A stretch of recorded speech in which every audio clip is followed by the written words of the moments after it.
Welcome to the Elijah Rising podcast. Elijah Rising is an organization empowering women recovering from sexual exploitation. This episode is going to help you become more aware about the issue of sex trafficking and inspire you to take action.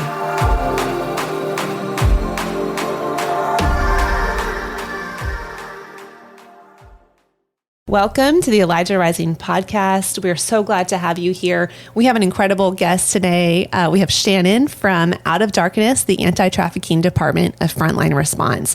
And many of you guys have been with us for some of the other podcast episodes that we've had with Jeff from Frontline. We've had him on a few times, but super excited to have you here today, Shannon. Yeah, great. Thanks for having me. I'm excited to be here with you guys.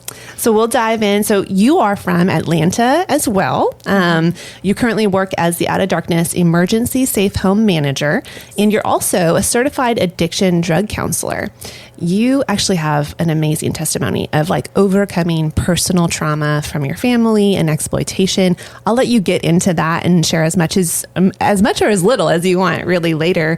But you, I've seen you and I've heard about your history of just using your story, using your journey as a survivor and as a believer, right? To empower others to thrive. Yeah. So thank you for coming. We're super excited to dive into all that emergency safe homes entail. Yeah, of course. So for those of our listeners who maybe haven't heard of an emergency safe home, let's just lay that foundation real quick. So can you tell us, what is an emergency safe home and why are they needed on the landscape of anti-trafficking? Yeah, so an emergency safe home, it is a home that can just provide holistic individual care. We operate 24 hours a day. And what we do in this space is we want to be able to offer a safe space for women coming out of exploitation to be able to have, again, that safe space for the crisis stabilization phase. We want her to be able to get some rest. We want her to be able to see a psychiatrist if needed, if she needs to go through detox or just long-term mental health stabilization, we can help facilitate that. But the goal is that safety and stabilization phase before we get her to go to a long-term program like Elijah Rising. So that's the goal. There is not many safe homes in the U.S. And so what we have heard from a lot of long-term programs and just partners in general is that when women are coming just out of their circumstances into their long-term program, they are missing that stabilization phase. And so they come in, they are not stabilized, but it can disrupt the program and all the other residents that are already there. And so we partner with our long-term programs to be able to help them have that stabilization phase as well. And so again, it's that 24-hour safe place for women who want to come to be able to find that stabilization, to be able to start her healing journey.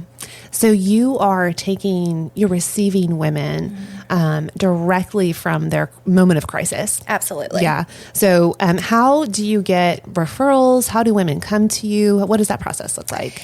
Yeah. So we have a couple different ways are we able to get referrals. We get them from our long-term partners. We have a 24-hour hotline that is ran by an amazing team of volunteers, and we are connected through the national hotline of Georgia. We're able to get referrals that way. We get referrals from FBI, GBI, Homeland Security. And then we also do outreach. So we have our jail mentorship. We have a mandate program through that. And so that means women can come to us and get and become mandated versus facing prison time. And then we also have our street outreaches, and that's where we go out every week, go to the what you would say hot spots in Atlanta, and we go out, we pray, we talk to the women out there. We've encountered some of the guys out there, and just really show them our consistency, try our best to show the love of Jesus and let them know that there is a place to come to when and if they are ready to get out of the lifestyle. And so we have a couple different referral sources. Yeah. So you're receiving women, again, just like, I mean, one moment they're trafficked and the next they're coming into your home, taking a shower, eating a hot meal, like maybe getting new clothes, like all of those things. Yeah. So what does that process usually look like? I think let me context. Yeah. So many times doing the work of long-term care where a woman is really in our care for maybe a year or longer, we're diving deep into her trauma. We're diving deep into like addiction, sobriety care, all of those things. But the long-term homes are not really a place where we go and do outreach as well, but we can't just bring a woman into our safe home. And there are reasons for that. Can you touch a little bit on why are those reasons? Like why is it disruptive for a woman just to come into a long-term program? And it's hard for people to understand that. Yeah, it is really hard for others to understand what the importance of having a safe home is. But also, if you're not in this field, then you don't get to experience the unstabilization due to mental health diagnoses, due to needing to go through detox. Maybe they're experiencing withdrawal from substance use. Just the trauma that they have experienced, they're in survival mode. Yeah. So when they come to us, women are full on in survival mode. What is happening? What am I doing here? Like, I know that I want help, but also when they come into our home, they receive such love and care that some of the residents are like, whoa, this is too fake for me. Some of the residents like, I don't understand why you're so nice to me. And so it is a really good transition to start showing and implementing first the love of Christ, then that trauma-informed care. We're going to start trying to empower them to make choices. So we are all about trauma-informed care. We want to implement, my little saying that I use is choices within boundaries, right? And so we want to give them choices within healthy boundaries. And sometimes they don't know how to make a healthy choice. Sure. And when you bring somebody in high crisis mode, not stabilized on any medication, and not only the stabilization phase for medication, but just that survival mode. Yeah. And so you have residents who come in and they're on a 10. Yeah. And our goal is to try and at least get them down to a 5. Yeah. So they can start sleeping better, so they can start taking care of their bodies better. Yeah. A lot of women come in and they get sick, like just physically sick, because their body is their endorphins are trying to come down, and their bodies are trying to catch up with what's happening. They start eating healthy, and they have not been doing that for so long. They start sleeping in a bed. They get clean clothes. They start getting trauma counseling. And that is something that they've maybe never have experienced before. And so we are really trying to help handle what's in the moment. So when they go to a long-term program, they do get that long-term inner healing, focus on your trauma. Let's dig deep. We are more of how can we handle and how can we assess them right now in the moment, and to be able to address what's taking place currently. So that may look like currently they just need to be able to feel safe. Currently they just need to be able to take a hot shower. Again, they do get to meet with trauma counselors, but we do not start talking about, well, tell me what your mom did to you. Tell me what your dad did to you. Because if we were to do that and then send them to a long-term program, say we were to have a woman in our home start processing her trauma with us and then put her on a flight and send her to Elijah Rising, we have just opened up all of her vulnerabilities. And her vulnerability just jumped to a 30, and like way above the marker. And people prey on that, and people can sense that. And so we really want to help that stabilization phase right now. What can we do right now to get her to feel comfortable, to feel safe, and then be able to get her to a long-term program? Yeah, I love that. when we've been able to work together and like this partnership is so beautiful because we can trust you to send women who are a good fit, who are ready, who are kind of in that mindset of saying, okay, I'm slightly out of crisis. I'm able, like their brains are able to come down and actually think. Your brain science shows like you can't make long-term decisions when you're in crisis. Yeah. And so we understand that right on the street. We're not pushing them to say, okay, come to our program, right? Yeah. Like they are not capable, and it is unfair to demand that of them. Absolutely. So the program that you guys have is such an integral piece. I kind of view it like if you were thinking of stepping stones, you know, from being in the life of exploitation all the way to like healthy, independent living. It is not a one stop. It's not get out of exploitation and like, oh, praise God, like everything's fine. Yep.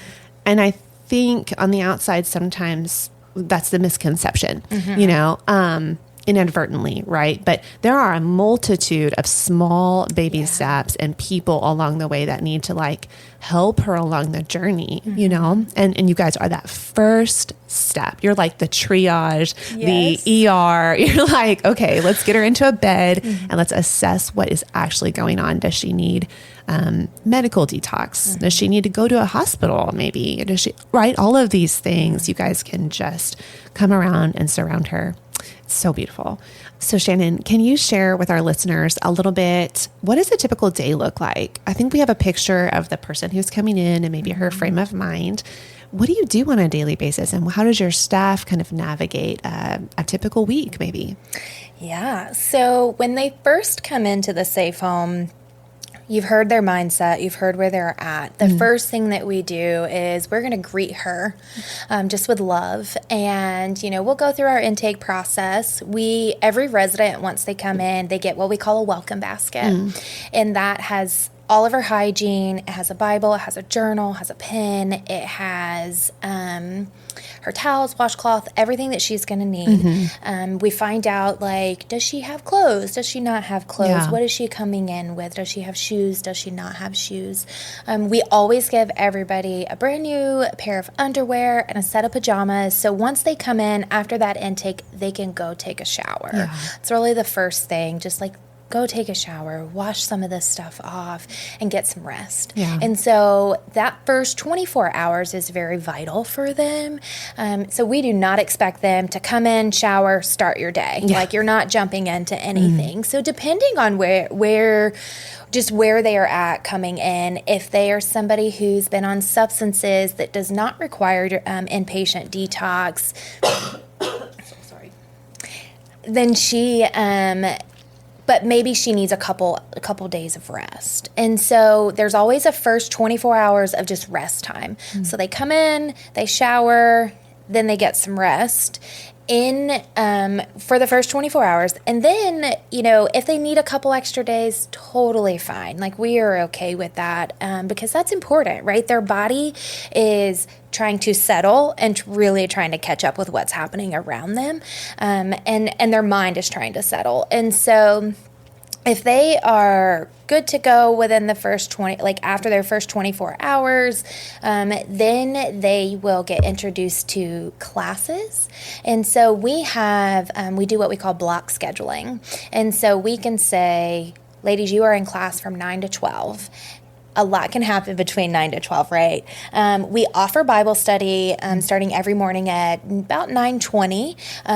You know, we want the women to learn and build a relationship with the Lord on their own, but also we don't want them to feel like we are shoving that down. Yeah. You know, you don't have to love the Lord. We totally understand. Yeah. And so we offer Bible study. If they do not want to participate, that is okay. We will give them an alternative activity, maybe a self-help book, something like that. Maybe one of our staff members will take her out to the art room, work on a project while we're doing Bible study. So there's choices. Yeah. But for them, their classes, we focus on trauma in the brain, boundaries, emotions, introducing coping skills and Yeah. allowing them to understand what those coping skills are. We are really trying to put words to the feelings in their bodies. We focus on, we'll do an addiction class throughout the week. We do Brene Brown's shame class. We love her.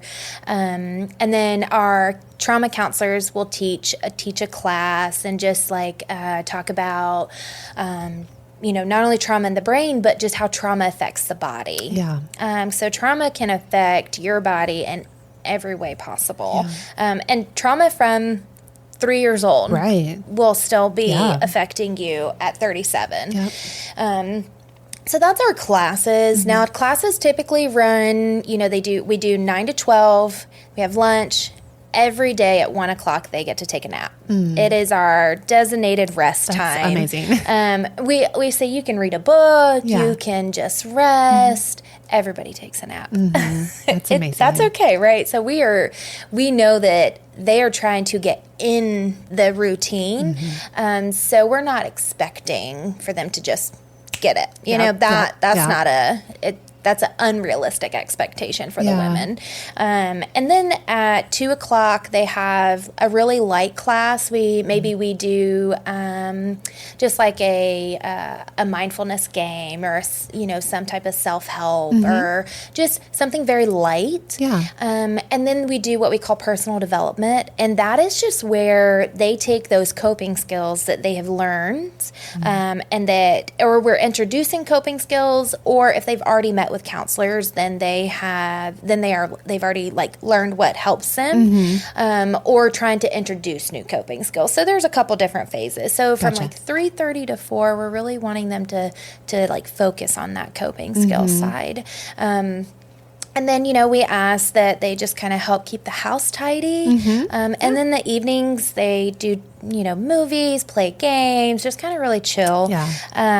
Throughout the day, we have 2 case managers who are pulling residents to talk about doing assessments, talking about their care plan, trying to figure out what is going to be the next best steps for these residents. We have long-term programs in Georgia. We have long-term programs out of Georgia. We have programs that focus on reunification with family and their children. Maybe they have a DFACS case. I think it's CPS everywhere else but Georgia. I'm not sure why. But maybe they have a CPS case. Maybe they have probation. Maybe maybe they've never experienced any type of program. And so we're really introducing what programs have to offer. And so our case managers are really working and focusing on that side of it. I do a substance abuse assessment with all the residents to just see where they're at and the level of care that they need when it comes to substances. The trauma counselors are meeting with them. So as the classes are going consistently, everybody is we'll grab a resident. Hey, come meet with us. Hey, let's talk about this. And then you add in, maybe they need a psychiatric appointment. Maybe they need to go see an OB. Maybe they need to get blood work done. And so we plan the day, but it can be changed in minutes. So there is a lot. There's a lot of different things that take place. And so we do have those consistent staff members that are with the residents 7 to 3, through the end of the day. They are really focusing on those classes, while other staff members, you have case managers, counselors, myself, pulling the residents out and talking and let's have a meeting and let's talk about different things so we can try and figure out the best steps for them. Yeah, that's a lot. You're covering a lot. You're talking about addiction, education, familial reconciliation, legal restitution. I mean, there's so much.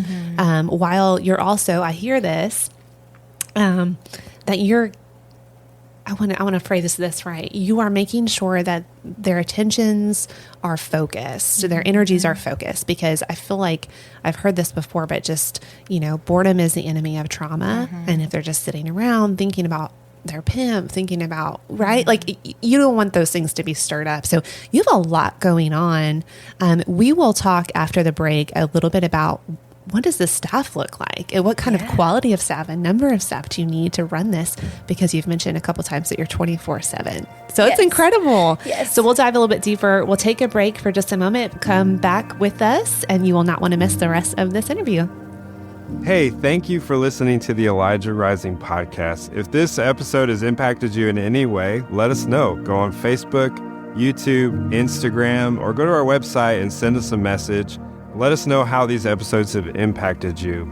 And we provide this podcast and our services of doing outreach into the community and bringing awareness to human trafficking and 24/7 housing. We provide all of this free of charge. And we're only able to do that because people make donations and people support and get behind this work. And so if you want to be a part of that, you can go to elijahrising.org/donate. And giving $10 or $20 a month goes a really long way. And I would encourage you to take that step and join us in the work to end sex trafficking. Welcome back to the Elijah Rising podcast, where we have Shannon with Frontline Response. So Shannon, we were just talking about the incredible work that you do. Can you share a little bit with our listeners about, how many staff do you need to do this? Because you're covering 24/7. You're covering serious mental illness. You're covering intense addiction recovery. You have a lot of variable factors going on, right? Not to mention just a lot of women in a house, right? Can you share with us a little bit about the quality of staff that you're looking for, what type of people, and maybe how many, that kind of thing? Yeah, so the number of staff that you need is really based on the number of women that you are going to care for in the home. Mm-hmm. And so Frontline's stance is really, we want to have that 2-to-1, 3-to-1 ratio. So 2 residents per 1 staff, 3 residents per 1 staff. It just kind of depends. Sure. We operate our home with, again, 24 hours, 24 hours staffed, but we at least, right now, with having 6 residents in the home, we have at least 2 staff members at all times. Yeah. That way, there's accountability. If something was to happen, you have support, crisis may be breaking out. Maybe somebody needs to go to the hospital. If you have 1 staff member, somebody can't take that one to the hospital, and who's going to stay back with the women? We are at like that 6 resident ratio right now. The goal is to move up. Our home can house 12 women at a time, but we are in the process of moving up to 10. But also that considers a lot of staff members, right? So we have 2 staff members who oversee the classes, and that's a part of the therapeutic team. So we have 2 staff members that are in classes consistently for support. If they, while one's teaching, one can be reading the room, paying attention to how what they're talking about could be affecting somebody else. If they need to step out, they can. If they need to pull a resident to say, hey, I see this is affecting you. Do you want to talk about anything? We have 2 case managers, and so those case managers are splitting the caseloads. Sure. When you are in that 24-hour care, crisis, stabilization, trying to really figure out those emergency needs, you really need to be able to separate and have those, have case managers to not only be able to bounce ideas off of each other, but also to be able to have a breather themselves. Sure. And we have like part-time trauma counselors. So we have 2. They split caseloads as well. Then we have an operations, and operations really runs the logistics of the house. So food and grocery shopping and doing, just the maintenance of the home, being able to take care of, if a toilet breaks, who's going to get on the phone and handle all of that. And so we are very grateful for our operations coordinator. That was a huge vital role that we really didn't, it's a little removed from the women, but still in the home. But we didn't realize how important this role was until we had it in the safe home, because we're all a bunch of women, right? And so trying to navigate the emergency crisis we have happening, trying to navigate classes, case management, this was just a missing piece for us. And so we were very grateful they were able to implement that position. And then you have our nights and weekends, and where there may not be that many appointments. There may not be that many, that many like interviews and things taking place. The nights and weekends when there's a lot of downtime. The thoughts start happening. Yes. We have women, we have learned that, and what we've experienced is the women will, as it starts getting dark, they start getting very antsy. And so I'm not sure if this is like a proven fact, but what we've talked about is just the fact that a lot of the women were out on the streets, walking, dancing, whatever they may have been doing in hotels throughout the night, right?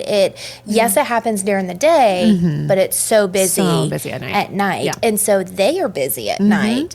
But we are trying to flip that, and we're trying to calm down and really set the tone and set the atmosphere of like, well, let's watch a movie together. We sit and have dinner together as a family.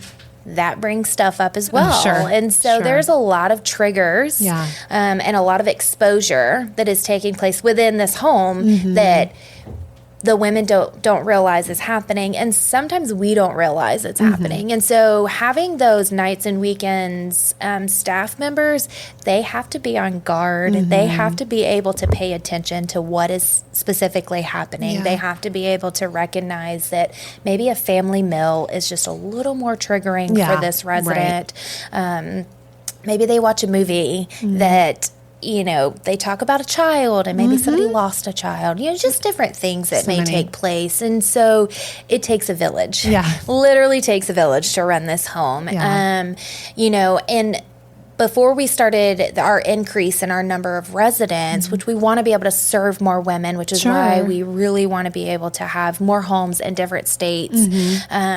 But before we started taking that increase, we had about 10 staff members, in this department. But now with the increase, we are working on about 22 staff members. Now, a couple of those are not in the house full time. And I'm in the home 3 days a week, so we're not full-time in the safe home, but, we're there for support, we're there for consistency, we have 24 hours of on-call, and so that, that takes a lot as well. We're helping to support crisis in the middle of the night, and so it does take a lot of staff members to operate this home, along the lines of, like, quality and, like, education and what they can bring to the team. Different roles require different educations, different backgrounds. We have found that having a social work degree is important. Maybe not every role requires it, but the experience. So to me, education and experience go hand in hand. I didn't get a lot of my education until after I started working in the safe home, but the experience that I had I was able to do my job and do it well. So we really look on, like, what education someone has, what experience do they have? Have they worked in trauma-informed care field before? Have they worked in anti-trafficking organizations or just this field? Have they volunteered? What have you been exposed to? It is a huge shock of just being a case manager at a maybe just a regular crisis center, or where you see a client 1 hour a day, then you may not see them at all, versus see them out all again, versus having, full-time case managers in the safe home 40 hours a week. Literally, the residents can knock on their door and be like, hey, I need this. Yes, totally. And so a lot of balance. And, we have to put a lot of balance in place. But we also have to remember the residents may not know and understand those boundaries. And they are, again, crisis mode. I need to get this. I need to do this. I need to work on this. I need to. There's a lot of things that they can bring into play. And so somebody who has a heart for the organization, has a heart for the mission, has a heart for, first and foremost, the Lord, and really wants to see the freedom for these women. I always say that working in this field is a true calling, because you have the way.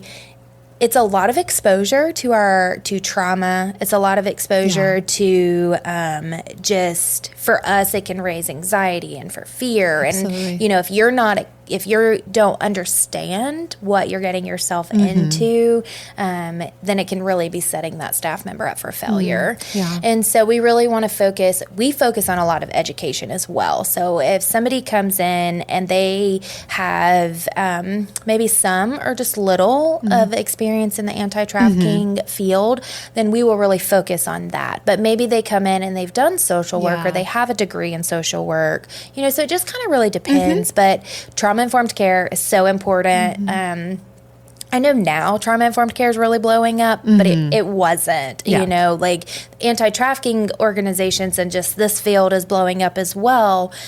But also, several years back, we would talk about trauma-informed care, and it was not like, it was kind of like foreign. And so that's really been powerful to see how much that's growing, and just really wanting to implement that in the home. Yeah, I love that. I mean, it's so complex. We really have a very similar model. And I want to go back and just clarify something, because you said a 3-to-1 ratio. And so that would be 2 or 3 clients to a staff member. But that's in the moment. You need really, you said 23 staff for, let's say, 10 to 12 residents. So it's a little different because you're having to cover overnight and weekend. And that's something I think people don't think about when you say, well, we have 23 staff and we have 10 residents. They go, what? Like, I'm like, okay, hang on. Let's talk about that. Let's talk about what that means, because not only are you dealing with severe addiction, you're dealing with severe mental illness. And that could be a whole nother podcast. How do you prepare, non-clinicians for that role, right? They are with these individuals, again, maybe 10-hour shifts or 12-hour shifts. That's a long time. It's a long time. So, severe mental illness, you're talking about people who have come right out of crisis. Like, without all those other, they might be malnourished. They might have been physically abused or beaten or have injuries. There's so many things, right? So you're dealing with a very severe cases of need, neglect, abandonment, abuse, all of these things, not to mention the emotional effects and the spiritual effects that are coming through your doors. So I love that you said that you have 2 staff members, period, like minimum, no matter what, at all times. And that's something that we are working towards too, because you're right. We literally had this meeting the other day and we're like, nights and weekends, y'all, we need more support. Because the people, I don't know if you find this, but we have found this, that typically, kind of broad brush here, but typically the individuals that we get to hire who are attracted to this work are younger females, typically single, maybe fresh out of college, sometimes not, but, with that ministry mindset. And so it can be a lot, right? You're like, okay, I'm 22. Maybe this woman is 37 and she's bigger than you and louder than you, has more life experience than you. And so you really need people who have this kind of chutzpah, if you like, gumption, if you will, or you need to pair like a stronger staff member with maybe a quote unquote weaker one, or more subdued, and so that's such a dance. And like finding people, it is such a challenge to find people to do this work. So I just put this out for all the listeners, both for your organization, for ours. Yes, please. We need the workers, and staff members, but also volunteers. I imagine you guys use volunteers pretty heavily to come in and just, even if you have staff there present, to give them a little bit of a break and a breather. Absolutely. How do you engage volunteers in this work? So we have a couple different teams that our volunteers can volunteer on. So we are rescue teams. We have volunteers who do the rescue teams. We have volunteers who help oversee the hotline and answer the phones 24 hours a day. Wow. We have volunteers who get to go in and do mentorship in the jails. Volunteers will help with street outreach. And then we have volunteers who will come into the safe home. Maybe they'll do an art class. Maybe they'll lead a Bible study. Maybe they'll cook a meal with the women. We have volunteers who will they'll say, well, hey, I want to help out at the safe home, but maybe not direct care. Sure. So we'll have volunteers who will like to come and organize and like clean out our clothing closet. And that's so great. Amazing.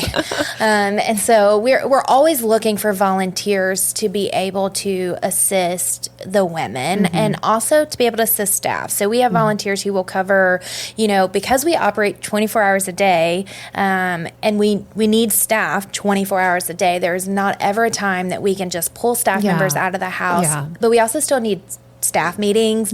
We still need to connect as a team. We still need education as a team. And so we have volunteers. We rely heavily on our volunteers about covering the safe home while we have these meetings. They're very important for us to connect.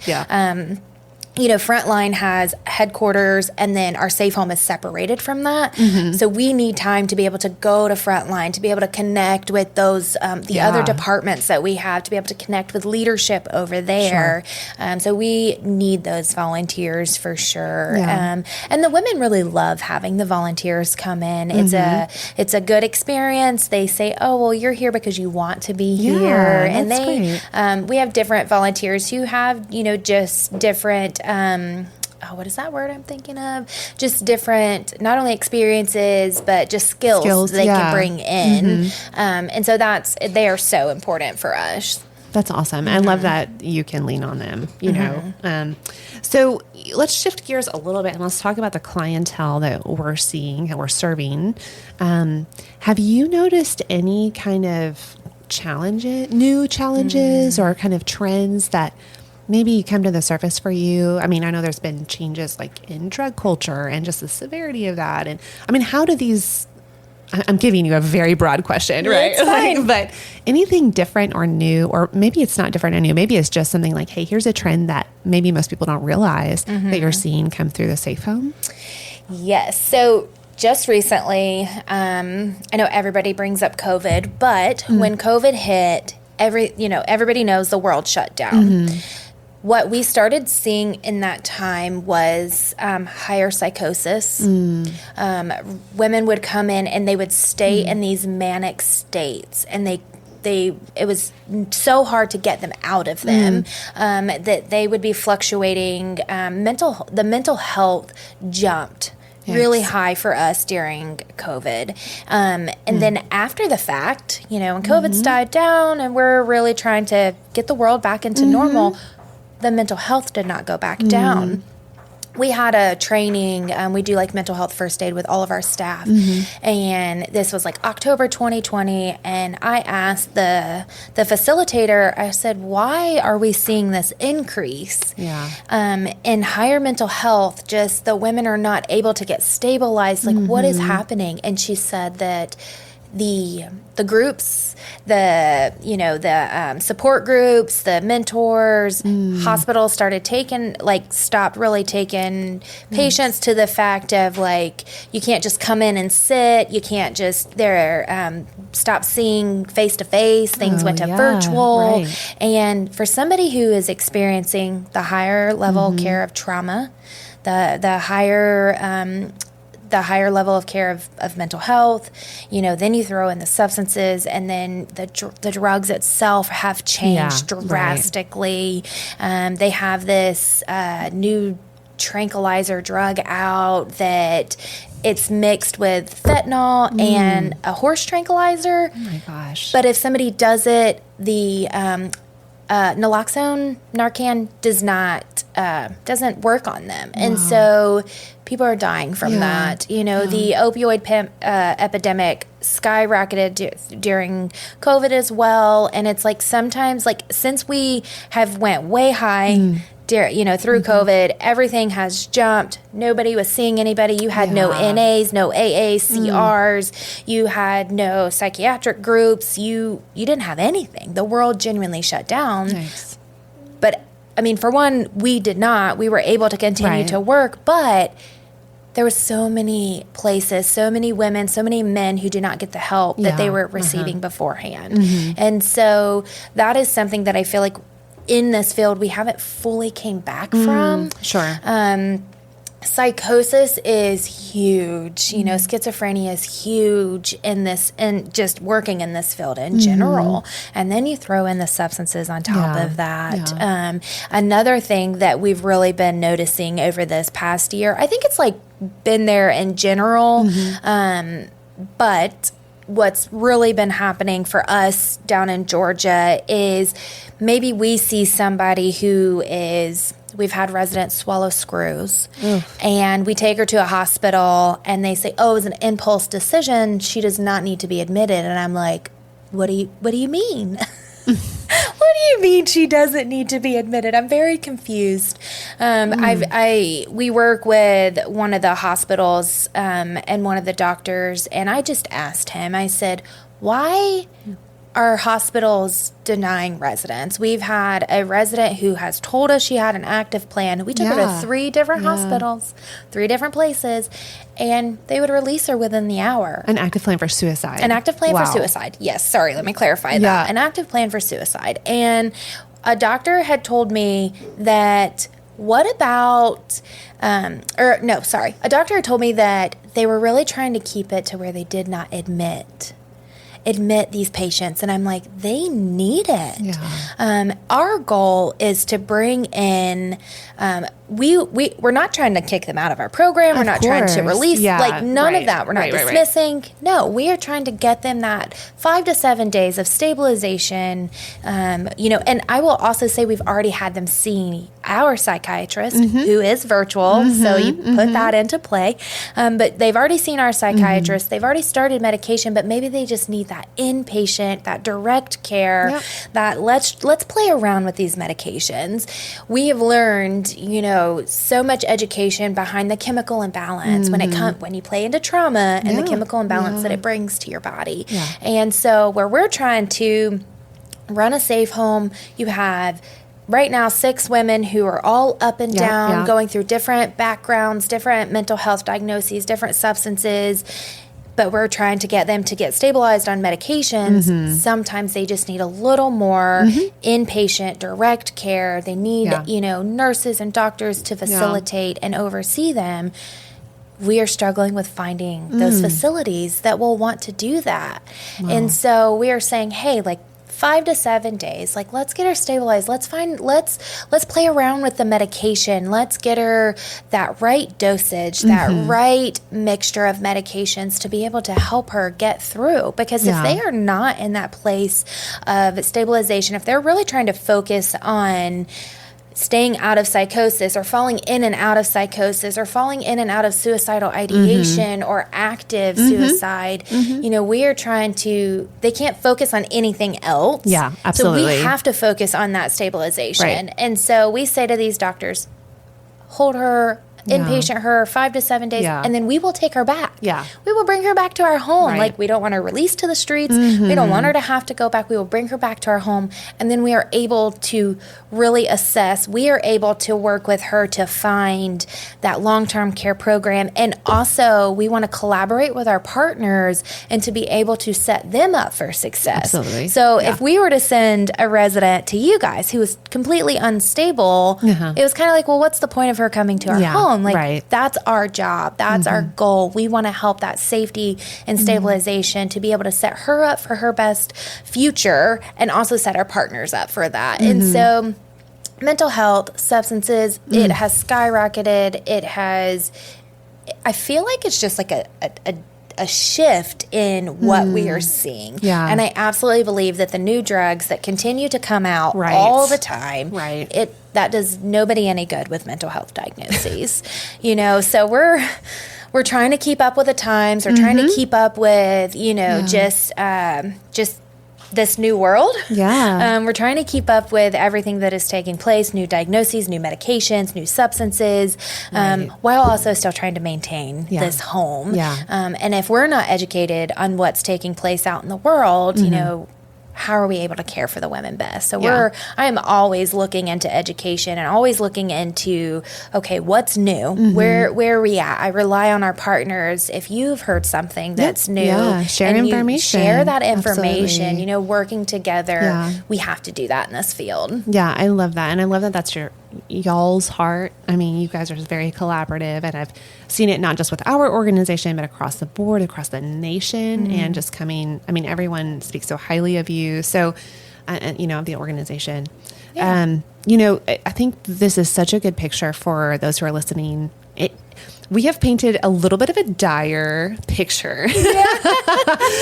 I think there's a sobriety that, I would say I hear a lot, but I do hear often, when we do an awareness presentation or we go to a church, and it is so moving. I mean, this issue is so heart-wrenching, gut-wrenching. Like, we want, as believers, to step into the gap, to step into the fray and say, like, I want to participate in the solution. But I also caution people, number one, don't start a nonprofit. You don't need to do that. Like, there's plenty of them, number one. But number two, like, okay, you say you want to start a safe home. Let's actually dive into what does that look like? Spend some time with the experts. And I hold that word very loosely. Like, I don't consider us an expert at all. But just, spend time with the people who are doing it or have done it. You guys have done it for over a decade. And so there's a level of expertise, of wisdom, of like, hard-fought, hard-won battles that they can learn from. And so I hope that some of this information actually doesn't scare people away, but actually shows them, hey, you and many of the other, the Jeff who started Out of Darkness, like, you didn't come in with like, oh, I'm a clinician and I'm so equipped and oh my God, it was like a calling. It was first a calling and then the Lord equipped you. And so can you share with us a little bit about maybe what are some victories, maybe are some testimonies that you've seen? Because I know it's not all, it is hard work, period. And even in the days when you do get a testimony, it's still hard. But those moments are like the ahas, like that joy that sparks in your spirit. It's just, okay, I can keep going, know? Would you mind sharing with our listeners some of those? Absolutely. So, being in this crisis stabilization phase, short period of time, we have a short period of time to build relationships, to build rapport, to build that trust with these women. And so we have also found that where we continue to build and where we continue to, where women will come and go to our long-term programs and say, oh, I really love Out of Darkness. I love the care that I receive. Yeah. We have a duty to follow up. So something that I really love to do and that I don't get an opportunity to do as much, but is to just stay connected with the residents as they go to their long-term program. And so we offer mentorship that way, not only with staff, but with volunteers. But some of the things that we have gotten to see just over the last I'll just say over the last year, we have got to witness God heal a resident's heart. It was just a beautiful testimony. We have been able to experience residents graduating their long-term program. We have a resident who will be graduating her program in a couple weeks, actually. But when she was with us, she did not even know where her kids were at. Like she didn't know where they were at. She didn't know if she would ever get to see them again. She just didn't know. Now she gets to see them on weekends. She has that restoration. She's been able to build and to grow that, and working towards full reunification with her children.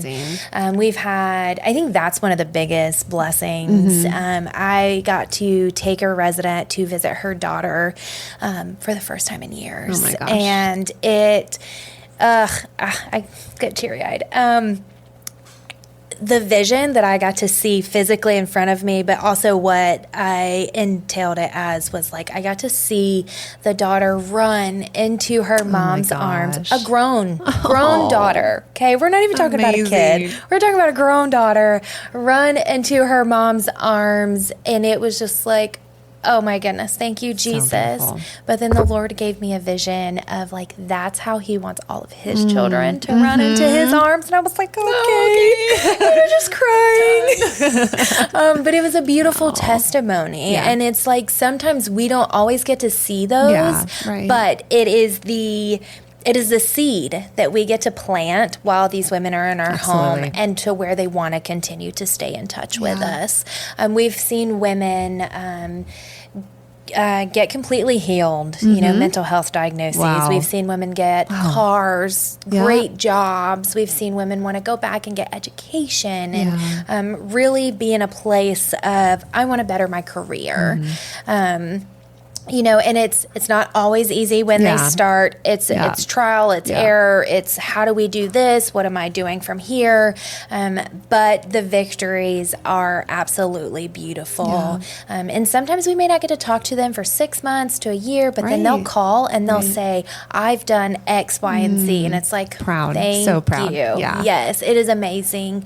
And then we have women who will go through our program, go to a long-term program, and then they want to come back and they want to volunteer. They want to give their testimony and they want to say, you can do this. Absolutely. So there are so many victories, and all the trouble, all the hard work, all the tears and just the sadness that takes place on the staff's part. It is all worth it, because where we have seen is the seed, the hope. We can say, you are worthy, you are deserving, you are beautiful, you are all of these amazing things. And we start helping change that mindset and that pattern. And we have to continue to show that. We have to walk that out. And so there are absolutely just beautiful victories that we've been able to get to witness. Absolutely. And that's what helps us keep this going. Yeah. You've got to, if you only see, like you said, if you only see the trauma, if you only see the hard stuff, then nobody's really going to want to stay in this field. That's right. They're just not going to. There's just so many of them. Yeah. Right. But when you get to experience the victories, when you get to see the graduations, when you get to see the reunification with children, when you get to see the women that come in multiple times and then it finally clicks. They finally get it and they're like, no, I deserve this. And I'm like, thank you. Finally. Like, thank you, Jesus. And it's, we owe it all to the Lord just to be able to get to experience the victories that he brings to these women. Oh, it's so good. And I know you have so many that are like personal and, little moments of, I remember the first time a resident heard from a man, and he apologized to her. Just, for something completely different than abuse, but she was like, that's the first time anyone's ever apologized to me. A man apologized to me. And those are the moments that you go, whoa, there are so many micro moments that make up the macro, moments, the vision that really is the life transforming power. But it's the gospel. It is. It's like we are living out the gospel, or attempting to live out the gospel in a meaningful way. Yeah. And so, speaking of testimonies, we'll end on your testimony, which is so incredible. And you can share as little or as much as you want, but you not only have worked for Out of Darkness, but you were a resident in their program. Would you be willing to share any of that with us? Yeah, absolutely. So I had a lot of family trauma growing up. My both parents in and out of addiction. My safe place was my grandma's. Yes. Always love my grandma. She's the sweetest. But had some abuse when I was 4 by a family member. And what I took away from that is, this is all I'm ever going to be good for. Like, nobody's going to protect me. Nobody's going to love me. I'm just good for men's use. As I continued to try and I never told anybody. Shoved it. We're not going to tell anybody. This never happened. Well, as we know, the trauma continues to affect the body. And then I become in survival mode. Well, how do I handle this? How do I overcome this? I didn't know any of that stuff at the time. I'm young. My parents in and out of they were always in my life, but they were in and out of doing their own things. My grandma did her best. She was a nurse. She worked 12 and 15-hour shifts, and so she was trying her best to raise me. And, later on took in my younger cousin, was raising us both. Like, she is really the glue of our family. And, she did what she needed to do to take care of us, but there was the lack of the lack of connection, the lack of, let me show you how much I love you. Nurturing, just the play. Let's sit down. Let's do these things. She always provided. But as I got older, I learned that there's more than just providing. So I didn't have that in my life. I wanted my mom's attention. Sure. And, every kid does, right? Absolutely. I just wanted my mom's attention. My dad was really in and out of the picture, doing his own thing. And I made myself sick. And so, because in my mind, when you make yourself sick, you get the attention you need, right? Like, I can't go to the hospital at 9 years old by myself. Like, I need somebody to take me. My mom couldn't take me because my grandma couldn't take me because she was working. So it's my mom. Like, my mom had to take me. At 9, the doctors started doing all these testing, started trying to figure out what was going on. Couldn't really figure it out. But then they introduced me to pain pills. And so at 9 years old, my mom was already on her own pain pills. And so at 9, this became an addiction. I started taking pain pills. In my mind, it's okay. They were prescribed. I didn't even know what an addiction was. Right. I was just taking the medication I was supposed to. Then it quickly led one thing to another. Started smoking marijuana. My mom became my friend. It wasn't really like mother-daughter relationship. She was not that authority in my life that I needed. And it wasn't, no, you can't do this. Right. It was more of like, okay, we can do it together. At 13, I met my son's father. He was 21. And when I met him, it was through my mom. There was, he brought drugs from her, she brought drugs from him, so things like that. And I fell in love with this man. He started caring for me. We were together for a really long time, and there was some physical abuse that took place, some verbal abuse. The addiction got worse. We started, moved from pain pills to heroin to meth to this to that. So all of that played into just my trauma.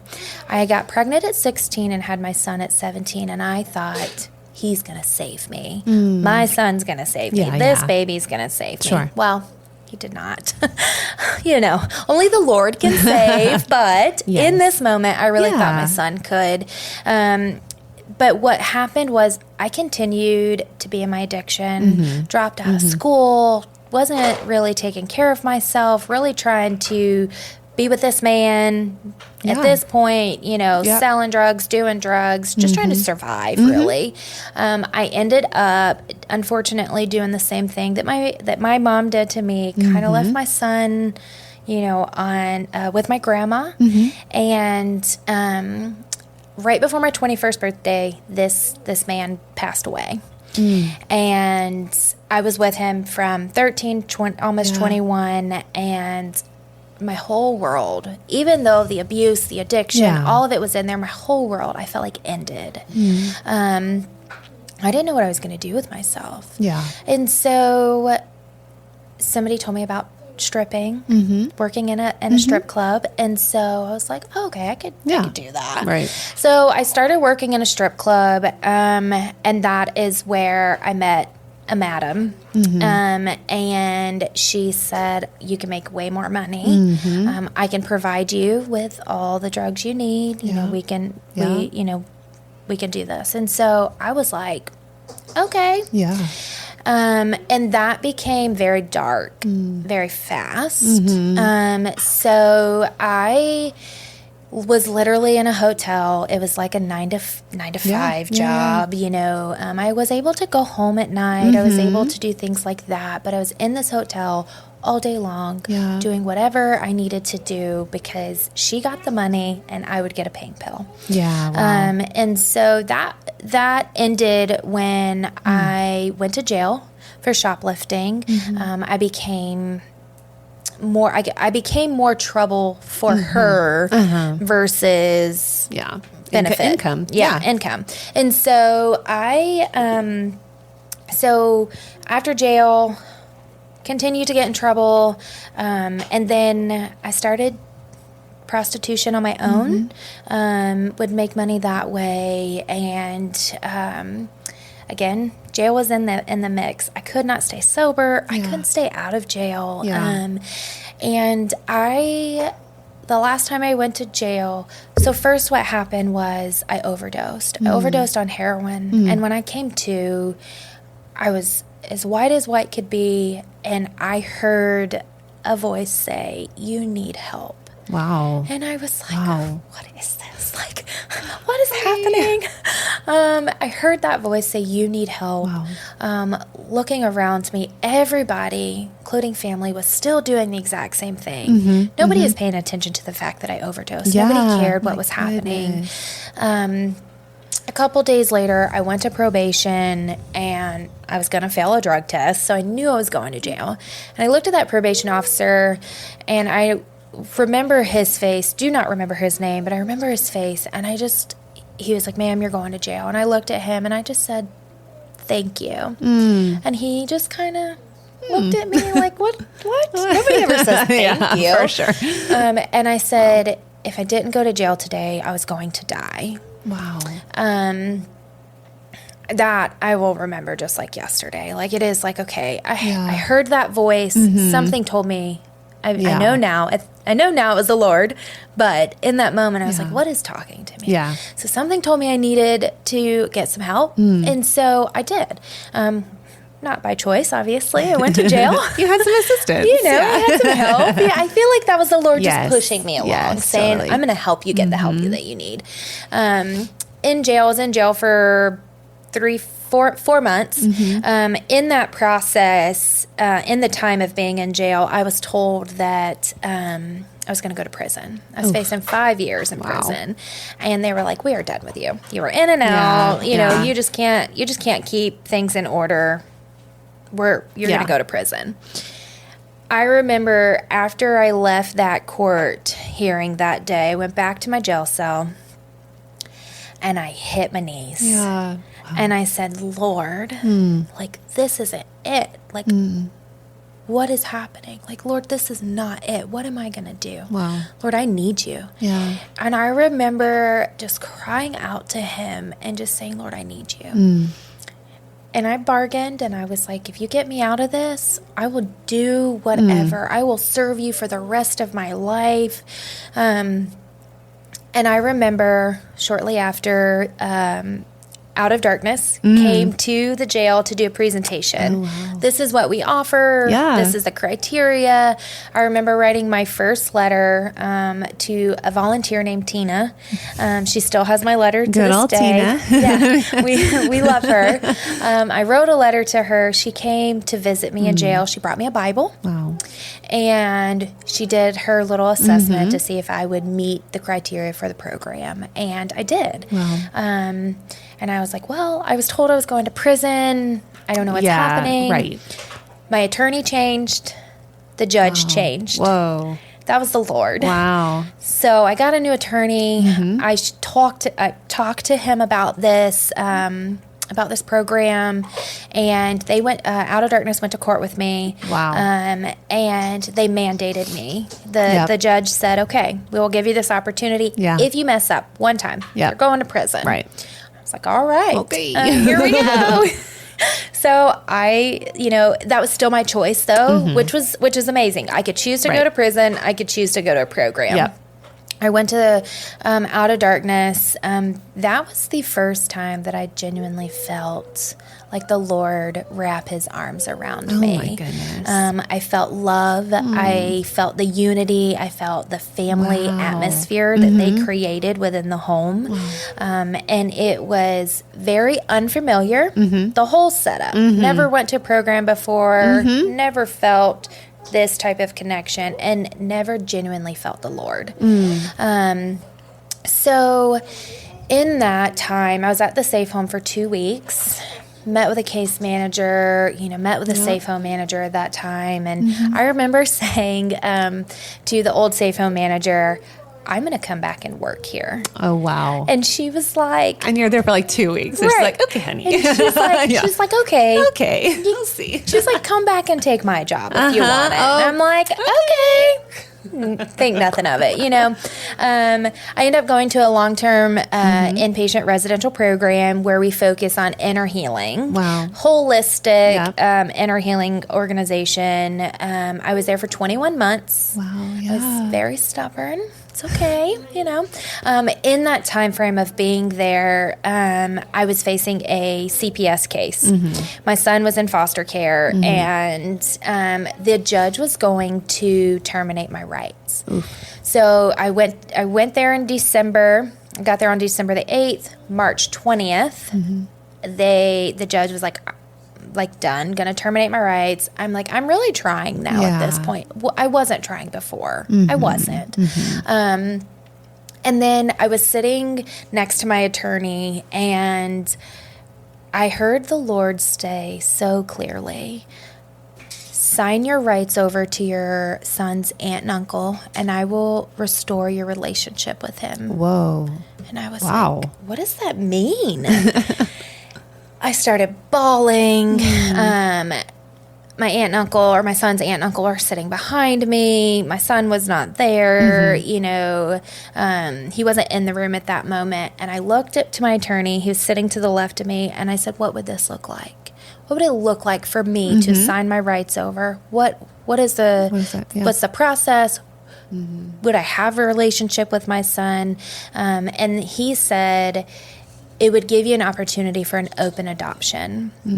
And what that meant was, whatever our aunt, my aunt and uncle, and I'll get to all of that in 1 second. So they are the aunt and uncle of my son's dad. So they've known me since I was 13. And he said you could have an open adoption. Whatever they agree to is what you will get. And I'm like, okay, DFACS is out of the picture, or CPS is out of the picture. My son will be stable. He will get a stable home. He will be in a place of receiving love and care. And so I said, okay, this is what I'm going to do. I signed my rights over. In that moment, I felt all of the anger, the shame, the guilt, the just what have I done? Yeah. But I stood on what the Lord said. I will restore your relationship with your son. Yeah. Little did I know, it took me some time for the Lord to show me what that consisted of the blessing that he used. So our aunt and uncle were not able to have children. So not only did the Lord take what the enemy tried to steal, kill, and destroy, the Lord switched it for his good. Blessed them with with a son, but then they were healthy for me. They stepped in. They started taking me on passes. They were that healthy family that would support me during my recovery, during my time. And so there was a bond. There was something that was created so beautifully that was only the Lord. And it was beautiful to see how the Lord can just switch and take something that was so bad and something that to me was the worst thing that I could ever do, and he just switched it for something so beautiful. So we've built, my son still lives with them. He's almost 15. My aunt and uncle are amazing. They're huge supporters, they advocate for me no one else. So they are raising him, taking care of him. But now my son and I have an amazing relationship. We talk every night. He gets to come to my house on the weekends. We get to do family vacations together, just different things. Absolutely. But that's where him and I are at now. If we go back a little bit, I graduated my program and I stayed there and I started working. Went after education, got my peer support specialist. Out of Darkness reached out for me to do a recording of my testimony and just kind of reconnected that connection with them. And I was like, man, I don't know. I just kind of really felt pulled to the safe home. after I got my peer support, I started volunteering, started spending time there more. Then I started working part-time there. In the midst of that, I met my husband. We got married. We're about to celebrate on July 14th, 5 years. Oh, congratulations. Thank you. We now have a 2.5-year-old daughter together. But then again, if we go back to just like my heart being pulled towards Out of Darkness, I was doing that peer support part-time, 10 hours a week. Yeah. Started picking up a little more like overnight shifts. Sure, I'm sure. They're like, hey. just helping out. They just needed some help. Just had a little short. And then I remember meeting with our old director, and I said, I'm supposed to be here full time. I don't know what this looks like. I'm just supposed to be here. And she was like, yes, you are. The Lord told us that. Wow. And I was like, oh, thanks, Jesus, for just paving the way. And so I've been with Out of Darkness for almost 5.5 years, I believe. Yeah. Including the time of being peer support. Sure. And it has been a blessing. I've went back to school, got education, became a certified addiction drug counselor. So I'm able to use that certification to help the women. I've done a stepping stone, worked my way through different positions in the safe home, now being the manager. And as hard as it is such a blessing. My husband and I, we have our cute little family. We have our son. He comes. We get time with him. We have our daughter. We are actually leaving next Thursday for a mission trip. So we're so excited to do that. And the Lord has just really taken my life and where I was at almost 9 years ago. I was going to die. I was going to die. Somebody was going to hurt me. We're in this place of just like, I've hit rock bottom. And the Lord picked me up. He picked me up. He grabbed my hand and he said, you are my daughter and I've got you. And I have something so amazing for you. I did not know that my life would be where I'm at right now. I'm very grateful for that. Very grateful for the opportunities that the Lord has done in my life and just continued growth. But most of all, I'm like really grateful for my relationship with Him and the healing, the shame and the trauma that I endured as a child. That's still there. I know that it happened. But it doesn't hold power over me anymore. I have the freedom to be able to, help other people, but to be able to say that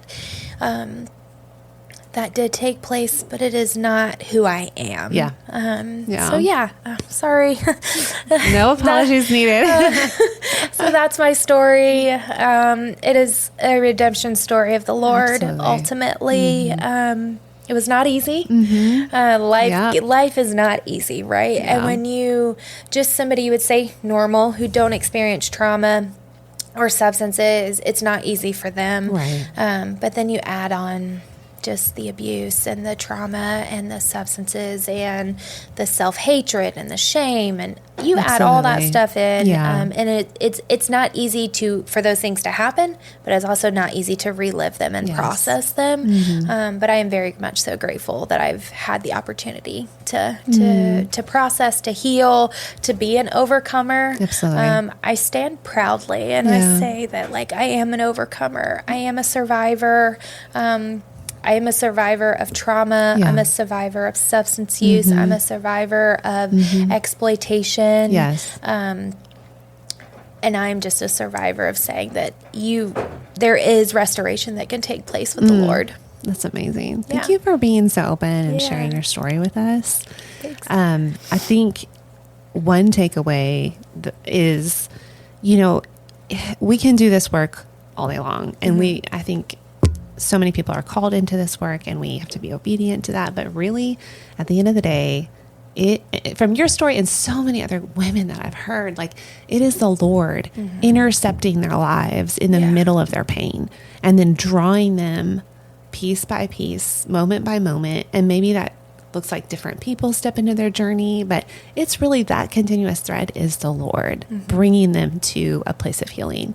So it's such a beautiful testament to how the Lord has intercepted, your life to bring you to where you are today. When you gave him your yes, he said, okay, right? So thank you so much, Shannon. Absolutely. I'm sure we could talk for hours and hours. We are so grateful to have you on here as a representative of Frontline Response, and also for just the work that you do, the stories that you've shared, and the testimonies that you carry. If people want to find out more about you, where can they go to find you or Frontline? Yeah, so I have social media, Facebook. You can look up Frontline Response. Our website, I believe it's just www.frontlineresponse.org.